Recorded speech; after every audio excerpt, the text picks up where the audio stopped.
Mrs. Perliza Contratista from Philippine Information Agency, Cebu. Ato nang ipaila-ila ang ato ang mga panelists diri, ang lead agency, and the one who is celebrating its 25th anniversary, the General Manager of CPA. Please welcome Sir Angelo Verdan.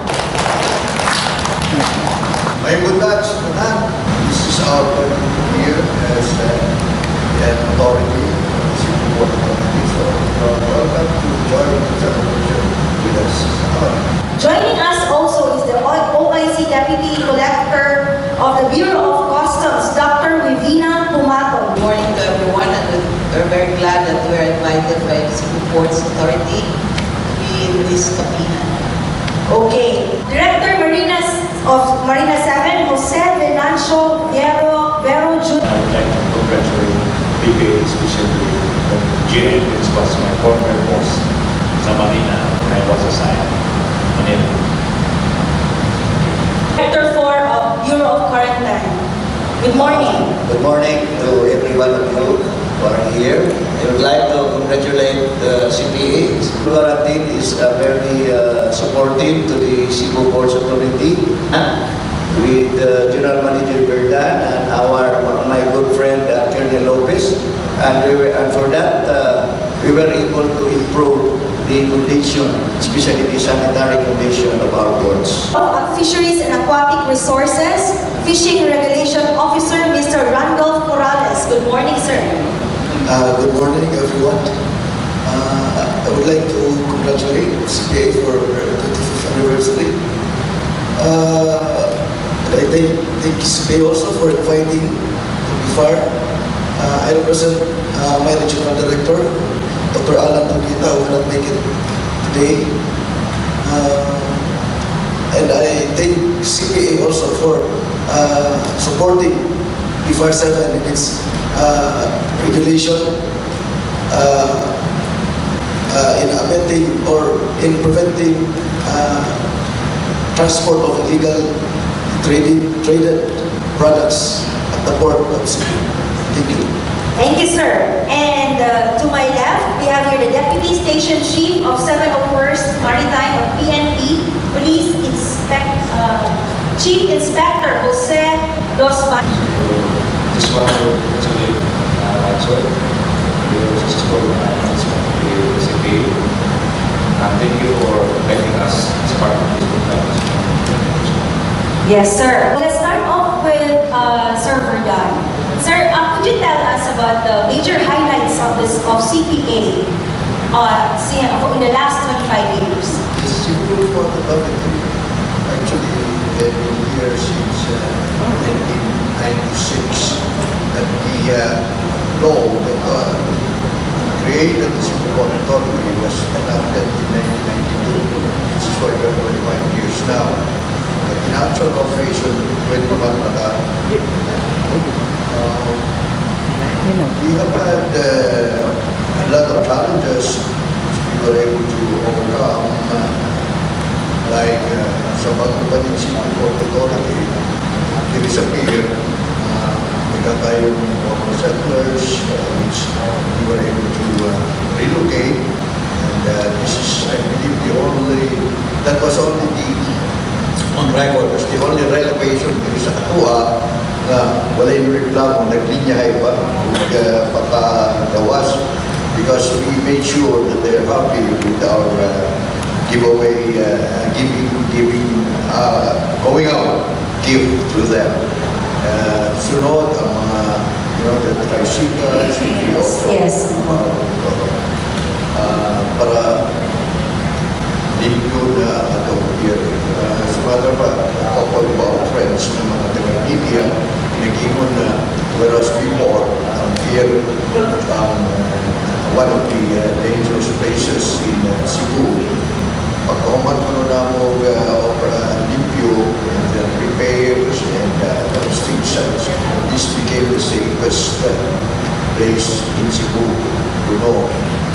We kept moving, and we have improved many of the ports. We have built a lot of infrastructures for the port, primarily roll-on and roll-off ports para makapunay ang mga tao sa other places of the country, and that was a project of the former President GMA, Cebu City. Ako sa term na ito, nautical highway? Yes. Yeah, nautical highway. It was started by her. We were quite successful with the help of Marina for giving out the franchise time. So, karon, we are supposed to be building a new international port north of Cebu to augment ang existing na ito, because sa kadaghan natong mga incoming cargos, talaga na itong incoming clients, Yes. kuwangan na ang itong lugar. And unfortunately, although there are a lot of properties na naatire, these are privately owned already, so hindi namin magamit. So we have to move out some of the operations of our international port out of where we are. Wala na tayo kabutangan. And the Philippine government supported us. I said the Philippine government supported us because ang Cebu Port Authority, being an authority, can manage its own finances. We do not depend from national government's budget. Yes. Kung sa atong ma-earn, atong gastuhon. Pero pag-bill sa port, it's going to cost something like 10 billion pesos. So we support the national government. They will be able to make arrangement with a foreign country para... That's the one in Consolacion. Yes, that's the one in Consolacion. Other than that, ang mga ports na ito all over the province, which is under our supervision, ato sa tipang improve and it's continually being improved. Ang direport sa atong base port, si base port ang Cebu City, nagandang improvements, buildings also, and we are going to make sure na mag-reject o mga gustong mudunggo sa tuwa at ito na lang i-demand para ng mga talkers ng mga tao can move freely. And of course, now, because of this, kaning terrorism, Yes. ang atong focus is on security and safety. We are gamit sa itong mga pasahero, especially to cooperate para sigurado safety and security. So for now, we are celebrating our 25th year, and we are pleased to announce to mga taga-Cebu na you'll be proud of what has been accomplished for the last 25 years. Yes. Dapat. Sir, you're mentioning about too many now. Can we have a comparison in about 5 years of pila ang capacity sa ports when it comes to docking or usage? Then, para tanaw na ito na. So, for now, gano'n sa ang immediacy to build another port? So, ang current capacity and current usage, or is that the term used in the ports? Okay. 5 years, we have been continuously improving. If you, for example, want the actual number, that's why I asked the manager of the business management and marketing division to be around. Yes. Because siguro she can competently answer. To answer the question of Ms. Ferlisa, in the past, yes, we did experience sort of congestion at the port, but it has already been remedied and now it has been freed up. So our international port is now, at most, it's only 60 to 70% utilized. Full capacity. It's full capacity of 100%. We are using it at 70% as of now. So with the construction of the new Cebu International Port in Tayud Consolacion, it will add additional berth space for international vessels. It can accommodate 3 more international liners. And it's more it has a more deeper draft this time around compared to what we have now.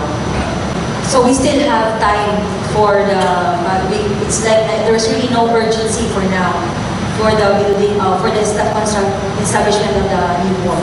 There is that urgency because this has long been clamored for by the business sector and even tourism sector, because we have limited space at our base port. So to accommodate more space for containers, CPA will be transferring its container operations in Tayo so that this base port will be delegated to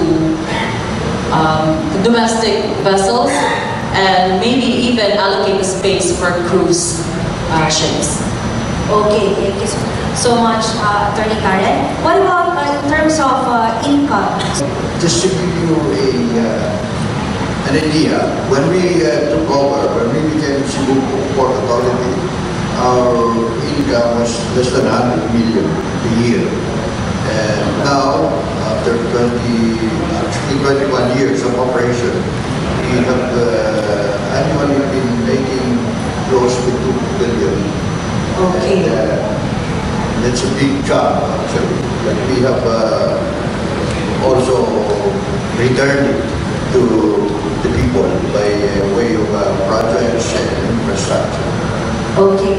Sir, can you actually tell us about the participation of your agency in supports and your accomplishments also? Osmeña is created by PD 474 to the time of President Marcos. Primarily, Marina was created to develop the shipping industry. And over the years, there are some functions delegated to us, just like the issuance of CTC. Before it was issued by the Board of Transportation, and then it was transferred to Marina. So in terms of our relation with the Ports Authority is that we issue the franchise of all vessels. So parang maraming LTFRB sila. Okay. Primarily ang function ng MOCARO is maraming LPO and LTFRB sila. So we register ships, inspect, and we also issue franchise. Now, before, practice is, before we issue the franchise, we will ask berth space from a certification from Port Authority na available berth to avoid congestion. But Yes. I think in 2014, from nawala siya na practice. But now, sir, Mr. Revenue Judokain ko, in fairness to CPA, we have to ask. Otherwise, you will be faced with many ships docking at your port. You don't have available space kasi nag-hatters. So expected, sir, within the second semester, we will again require from CPA certification of berth availability. Okay. So from the Bureau of Customs, Dr. Tomato. Customs and the Cebu Ports Authority work hand in hand because with the ship, the international vessels dock the port, this will be unloaded here at CIP, Cebu International Port. Our mandates are collection of local revenues. Second is border control and protection, and secure trade facilitation. With this, we work hand in hand with CPA. In fact, they have to determine and the containers had already been unloaded before we can have them examined at the designated examination area within their compound. So far, there has been no problem. Nothing so far. Okay. To Sir Randolph Corrales from BFAR. The Bureau of Fisheries and Aquatic Resources is an agency under the Department of Agriculture. Our mandate is to manage, conserve, and regulate use of fishery products, aquatic resources. Ang connection with Cebu Port Authority is normally we get their support when we do our functions inside the jurisdiction of CPA. This time, we also clear foreign vessels docking at Cebu International Port, considering that we have massive importation of fish and fishery products. At the same time, we also conduct operations when it comes to illegal fishing. Normally, domestic vessels that at our local ports here, we do conduct fish examination to prevent illegal trade of dynamited fishes and trade of illegal and endangered fishery products. With that, we get support from CPA and other law enforcement agencies here in Cebu. Okay. Thank you. And Director of the Bureau of Maritime. Our mandate or task is the maintenance and promotion of health and sanitation in our ports of entries, as well as prevent the spread of deadly infectious diseases. And we will not be able to achieve this task without the support of the Cebu Port authorities. For this reason, we are doing interagency coordination and helping hands also in the performance of our duties and functions. So, if need arises, there are times that we have a joint inspection. We have port walks in some days, like Saturdays, together with some personnel of the Cebu Ports authorities to really conduct ocular inspections on our ports and some vessels also. You had a role when there was a kind of a disease, you prevent it from entering from one port to another. Yes, because that's one of our mandate. So that's also another watch the ports other than the terrorists, also the deadly diseases that other regions are having. Okay, now we go to Sir Osmeña from PNP Maritime. In PNP Maritime, our role in port area is to ensure public safety and protect the vital installations, like the port terminal mines, vital installation. Yes. At the same time, dahil sa ongoing na pangyayari sa market, in-encourage kami na intensify intelligence profiling. So, lahat na kami na sa patuloy na passenger. Profile namin yung mga pasahero. Ayon sa mga listahan na report sa amin, identified as members of the mountain group. Okay, so now that we are actually on security-wise, we are highly threatened in a way.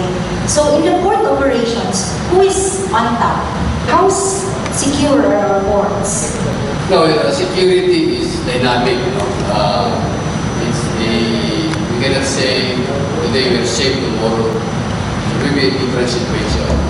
That's why continuous vigilance is very important for us. Yes. So another thing is security is everybody's business. We cannot be confined only to one agency. So really, we have to work hand in hand to maintain peace and order in our port. Especially, our port is a vital government installation. It is a major public gathering. So, passengers can be a threat. Passenger can be a target. So these are the things. That's why this sport is very important because like maritime police have been supporting us, we've been Coast Guard. Of course, we have our own security personnel. We are also doing our own security within our port facilities. So actually, the port of Cebu is one of the safest port. Considering that we are working hand in hand we have different... Because of the interagency Yes, support. because of interagency that we are working for the safety and security of our facilities. Sir, is there a need to put up more X-ray machines? Yeah, the equipment is a big help, especially now that our enemies are also trying to improve their capability. So in our territory, especially the port, we need to also improve our equipment, not only in X-ray, but also in training and skills of our people. So the skills and how to detect those unwanted and high risk na mga individuals. Okay. Now maybe yes. I think Marina has something to add to. Yes, sir. Please. On your question, who is in charge of the port security? Now, after 9/11, if you remember 9/11, IMO introduced the ISP scope, which is the International Ship and Port Facility Security Code. Okay. So, ang DOTR created the Office of Transport Security to implement the ISP scope. And under the ISP scope, all port facilities are required to have a port facility security plan. So in this case, the CPA, in normal times, they have a security plan, how to address certain events, especially on the international shipping. And we authorized that you can create the traceability of a ship coming and going out of a certain port. Now, that is during normal time. Okay. Thus, this May, DOTR issued a department order designating the Philippine Coast Guard as the Chief Security Coordinator while the martial law is in effect in Marawi, in Mindanao. So, as of now, Coast Guard will now look into the security level of its port within their area of vision to determine if there is something to be improved or tama ba ang security arrangement sa mga port facility, including sa ship. Okay. So, that department order will only be good during the lifetime of the marshal. Okay. Yes, sir. From Bureau of Maritime, you have something to add? I would like to special mention also that there is another agency in the government which is tasked to check the passengers and crew of arriving vessels coming from other countries or international ports. Yes. And this is the Bureau of Immigration.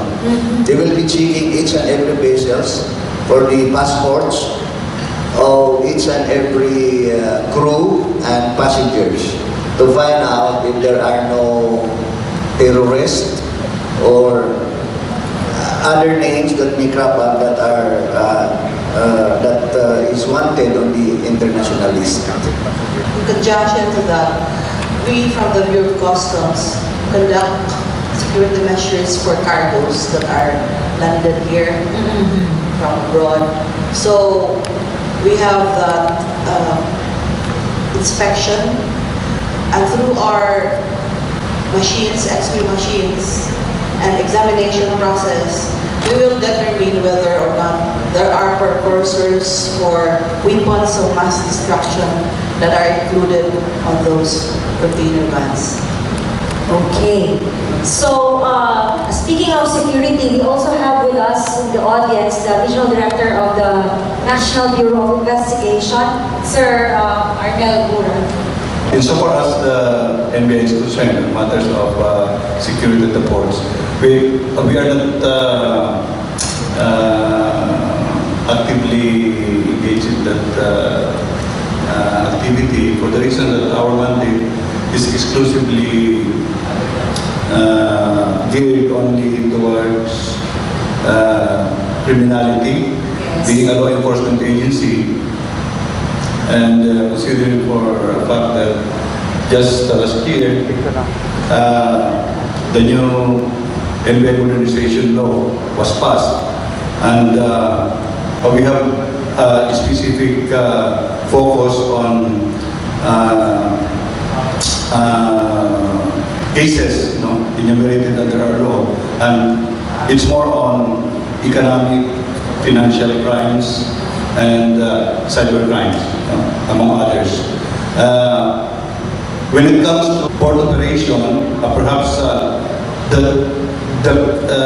cases that is closest is a community smuggling, because it's enumerated also as one of our primary mandate to actively conduct investigation in case build up on smuggling cases. But so far in the last few months or years, there has been a lesser report on smuggling. So how did we actually prevent it from managhan na siya? Kaya before, almost every month, the reporters are actually so busy na karon na napoy na yan, napoy na kwa. So lately, there has been lesser reports. So to whom are we going to, why is that? Regarding smuggling, we made monitoring, and we have the central monitoring system in Manila who will inform the different ports and the incoming cargoes, other than the fact that we have also advanced notice on the arrival of vessels through the electronic manifest. So if ever there are doubts as to the integrity of that cargo, we will conduct examination. Before we open the floor for questions, may we ask again, Sir Verdan, forging ahead at 25, what do we expect in the next years to come? We would just like to assure our stakeholders and the public in general that we go ahead of what is projected. In other words, we look ahead, and we would like to assure everybody that 25 years more from now, the Cebu Port Authority will still be providing services that are world-class and of international standards. That's what people come to. Okay, we have with us the representative from the Philippine Coast Guard. Because we were talking a while ago about port security, and we learned that it's actually the Philippine Coast Guard who is in charge. Maybe know from your end on whether there's still, in the last few days that the martial law has been implemented, there's still a need or any recommendations on your part in securing our ports. And your name is an expert. Yes, ma'am. Good morning. I'm Ensign John of Deputy Commander of Coast Guard Station Cebu. Actually, ma'am, start na kami, hindi pa kami nag-start na mag-take over sa port. Ngayon, ma'am, is pinag-uusapan pa lang na sa district kung paano yung gagawin namin sa pag-take over ng port. Actually, ma'am, mayroon ng department order na i-take over yung security ng port. From your end, have you already made initial assessments on some security recommendations? Kami ma'am, nag-deploy naman kami ng mga assets namin sa mga personnel namin. Actually, yung mga K9 namin, nandiyan na rin mga support. Mga covered namin security, nandiyan na rin sa loob. Okay, so our panelists are now ready to take your questions. Torito from the Cebu Provincial Information Office. I think I'd like to raise three issues that the recent Regional Peace and Order Council meeting identified the different regional directors is that presently, ato nabantayan na ang mga pasahero ng gawas ko ay ifokusan sa security. Now, the concern, including the AFP, the Central Command, including the Governor, is that we will provide security. Can we provide security, including the scanners, for the incoming to Cebu Province? Now, second question is that for the Bureau of Customs, how can you monitor the fake rise now going on? is under concern that we recently, we need to answer these issues. I was looking for the security division a while ago, so we in the hope that we can conduct with the interview. So, occasional beginning, can we discuss on securing the Cebu province by providing security scanners and whatever we can secure in our Cebu ports for the incoming passengers. Primarily, sa departing stations na ang checking of the security of the passengers. So when we accept them, we assume already that they have been thoroughly made safe and wala sila yung ipangdaan against security. But pag-abot nila dito sa Cebu, we make sure, at least in our base port, we make sure that they have the convenience of being able to get transportation that will make the person safe. As a matter of fact, na shuttle service, ihatod sila sa where they can take public transportation. And we made it also in coordination with ang mga malls, kumuha sila sa mga arriving passengers, doon nila sa ilang area, yan dito na makakuha ang public transport. Of course, nasa mga incoming pasahero na gusto nila sinaging maninguha, they walk to a waiting area kasi sinakakuha ang public transport. But by and large, except for kausan na naay mga nangapot na diri na nasakpan sa Cebu,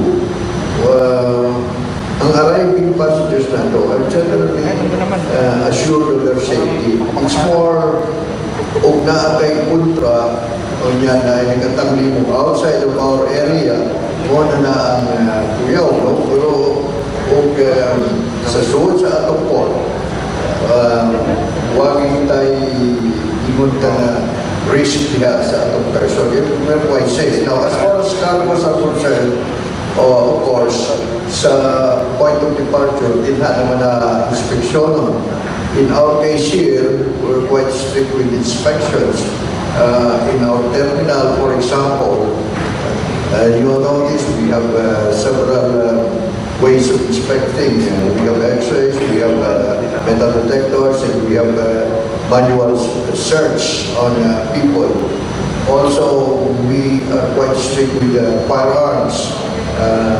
When we go padung sa suod na sa atong terminal, natin itawag na sanitized area. So, beyond that, even our own police officers or law enforcement officers are not allowed to carry their firearms beyond that point where everybody had been inspected. So, wala tayong risk na naalihin mag-ilugan o firearms ito sa suod. So, those are just the basic. There are certain security procedures which unfortunately we cannot discuss, but that is just rest assured na mga tao nato are always on the alert and incoming passengers especially are assured of their safety within the port and its premises. Okay, thank you. About the entry of fake rice, there is none yet here. Okay. Santino from CDN. Sir, earlier you mentioned that due to the terrorism threats here in Cebu, you've been focusing on security and safety measures, and at the same time you're asking for the operation of the passengers.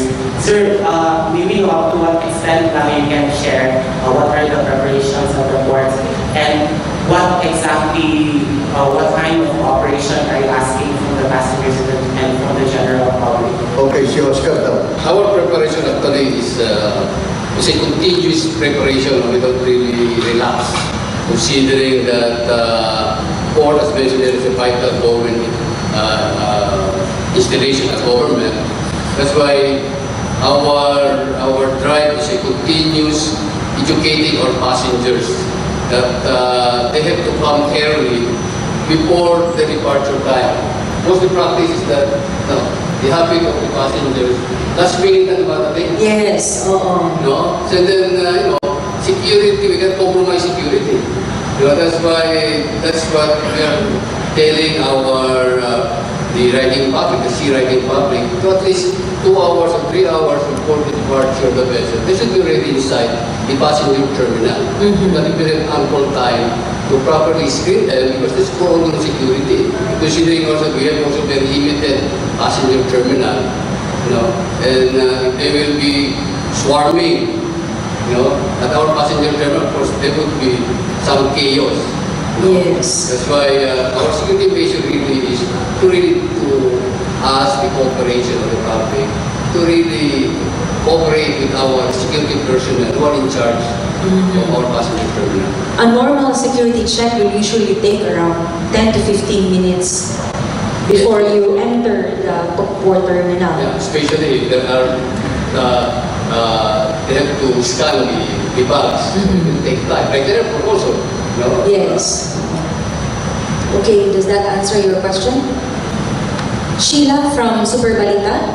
Sir, siguro we are stricter din sa city, nasa Cebu City or sa kanang highly urbanized city. So how about sa kanang mga towns, mga ports na ito na naa sa kanang mga probinsya, like sa Hagnaya Port? Because I've observed during sa summer na wala yung police visibility, and then baka pa ang mga passengers na ni kuan dito sa Hagnaya Port kay kanang sayo na balili ka na wala yung strict na kanang inspection sa mga bagahe. Yeah, actually, we must admit also that we have very limited resources now. We don't have enough people. That's why we work very closely with our friends from the PNP, the local PNP, who really assist us in providing additional security sa among mga passenger terminal. Considering that we are covering the whole province of Cebu, and we have also a limited port police. So what we are deployed are mostly are contractual security guards. That's why we also tap the assistant Philippine Coast Guard also, because they have their own personnel in most of our ports. Okay. Michelle from Freeman. Sir, good morning. There are lots of other ports, Sir Verdan. Aside from Cebu City, we have 40 other ports. Do we really have enough personnel guarding these ports? And what about those private ports? What if ato mamagi ang mga turista sa private ports? Saan na nato? The private ports, they have their own security plan, that they implement, because mostly, as mentioned by Director Marina, the Office of Transportation Security also conduct verification audit with the private ports. So they have their own security measures and security plan to implement it. The Port Authority just an oversight for them. But the whole aspect of the security operation is being supervised by the private port operators. Kailan ang private ports character? There are many latest survey on the private ports we have now. We will get the answer. Yeah. We will get the answer. They will get the data from the office. Sir, are you coordinating with the private ports also? Yes, because now we have a regular, because we have a Port Security Advisory Council. In every PMOs, whatever the port manager of it, like Toledo, we have a Port Advisory Council there. Like we have the Tunisia there, we have the Power, then the Oitis, Construction. These are private ports that we meet regularly. It's part of their security plan to have a security advisory council, which will talk about matters of security within their jurisdiction. Oh, Sir Nico, one last. I'd like to address to Marina, kaya ako personally, itimpa din ko yung mga barko na ba. Panahon sa mga passenger seasons, may ko sila gawa ng ticket. Pero ay mga maligya sa gawas o ticket, blanco ang ticket. Sobra 50% ang maligya. Kung saan ang sistema nyo lagi, pwede mag-issue ang ticket. Kung hindi i-address yun sa pasahero o pagkayuan o ID, kung saan ang move na kaparalata kung nilagay. Ang requirement nato is mobile na sa upang halos na ticketing mo first, they require an ID. So wala yung lang kung ng ticket. Kana ang tawag ng scalping. So that is a prohibition. And then, depende sa measure na hihimo sa barko, labi na sa Cebu, you cannot enter the port kung wala kay ticket, kay ticket-syuman mo terminal ticket, ng terminal fee. Doon na yung mga na-monitor na mo na specific cases, only to find out even the ticket is paid. So, kung doon namin ma-monitor, you can ask Marina or the PIA police, CPA police, kung ginoon na siya sa labi na within the port premise, I think the CPA can, the port authority can apprehend, or maybe the maritime police, kaya that is an illegal activity. So, dami sa karong hindi pa investiga, ito na yung specific complaint, I think, from Mindanao. And we will find out that it is not sanctioned by the company. It's really fake. So we have to educate our people na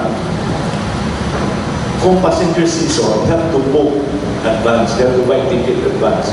Kaya sometimes, iningabot mo sa barko, what you pay ticket na mo. And we cannot blame the ship owner kaya hindi ba talaga ang barko kung sobrang pasahero. May we now ask each and every one of you for your closing statement before we do the signing of the memorandum of agreement. So let's start with Dr. Emmanuel Labella of the Bureau of Quarantine for your closing statement. Well, the Bureau of Quarantine aims to be a world-class bureau in the prevention and control of deadly infectious diseases, local and international diseases of global impact. And with this, we are trying hard, trying our best to really comply or live up to this mandate. And this we cannot function or achieve without interagency coordination. And for this reason, we are coordinating with Marina. In fact, we have an existing joint, we have an existing joint agreement for joint inspection. This started during the time of Director Cabanes and so on, and so goes with Director Nanit Dinopol. We have constraints on our mandate, so the interagency coordination is very much of help. And we also have inter-coordination with the Cebu Port authorities. And with all this, we hope that we could be able to maintain healthy ports, clean vessels, domestic and international, and clean and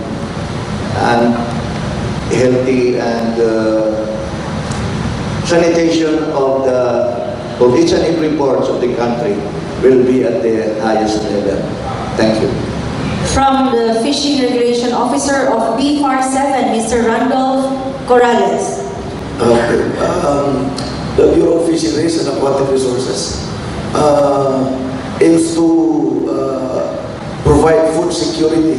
In this way, we enforce fishery laws and regulations, especially IUU fishing, illegal, unreported, and unregulated fishing. By doing so, we coordinate with all law enforcement agencies, starting with Cebu Port Authority, Maritime Command,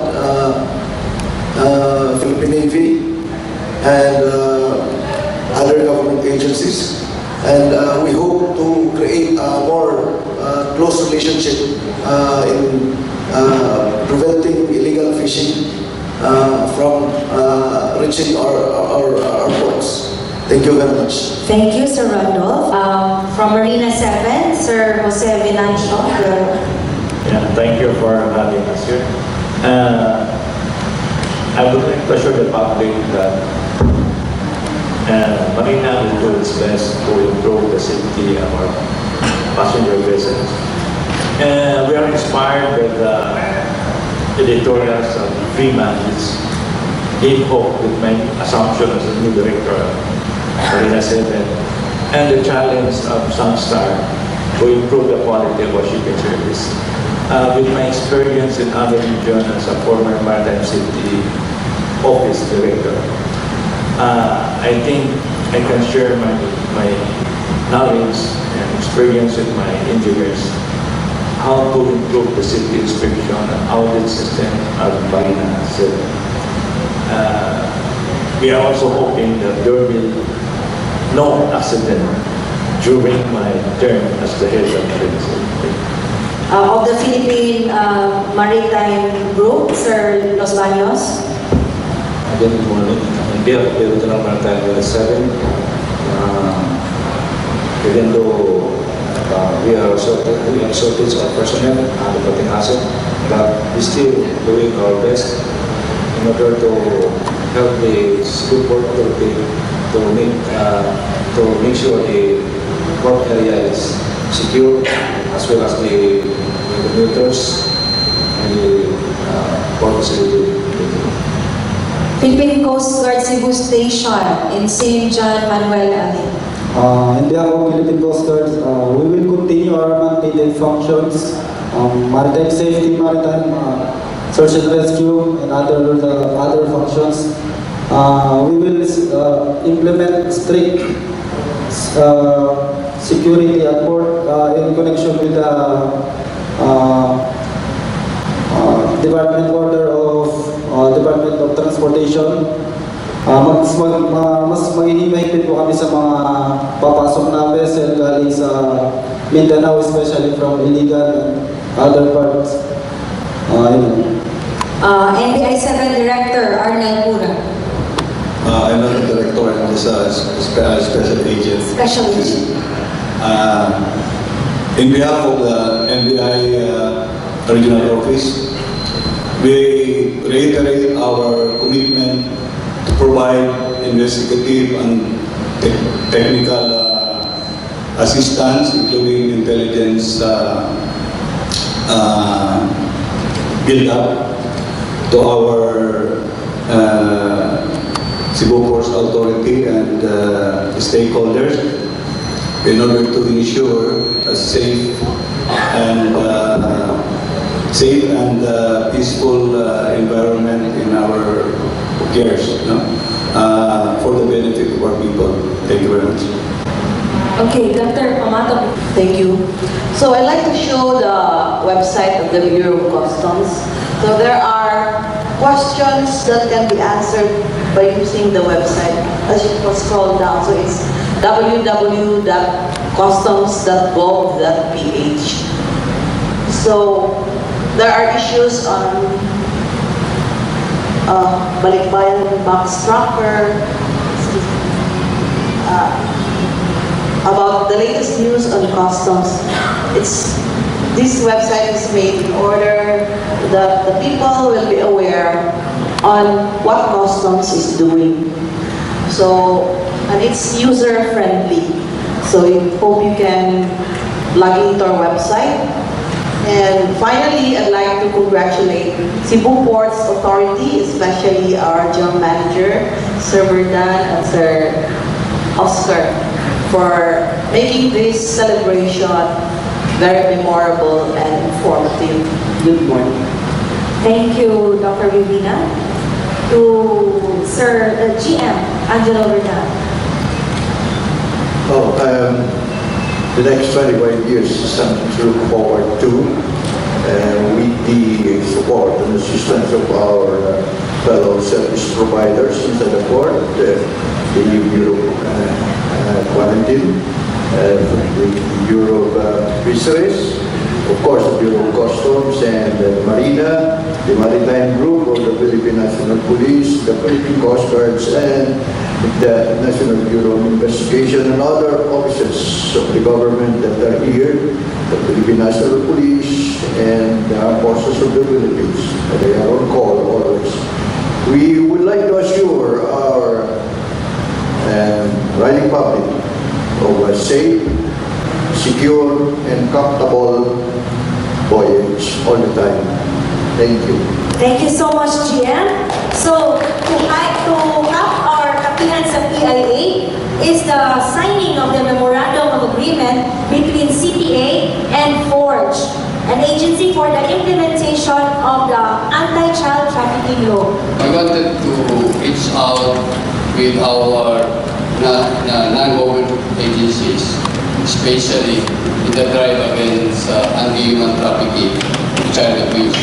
So this is a milestone for the Cebu Port Authority, considering that most of the Port of Cebu is under the jurisdiction of Cebu Port Authority. And the ports are the traffic point for human trafficking. So with this signing of MOA, it will really foster cooperation and will really enforce strictly our anti-human trafficking laws. So more or less this is the background, and maybe we can also ask our friends from ports to add something to what I've said. Thank you. Well, I just want to emphasize the fact that anti-trafficking is a very crucial advocacy because it involves illegal activities against children. We specialize in the trafficking of children. So we appreciate the cooperation of Cebu Ports Authority for this very important project. Actually, FORGE and CPA, we have a history of cooperation already, and so we're not surprised that they were very positive when we asked them to partner with us in pursuing our goals of reducing or in fact eliminating the trafficking of children in this part of our country. Thank you.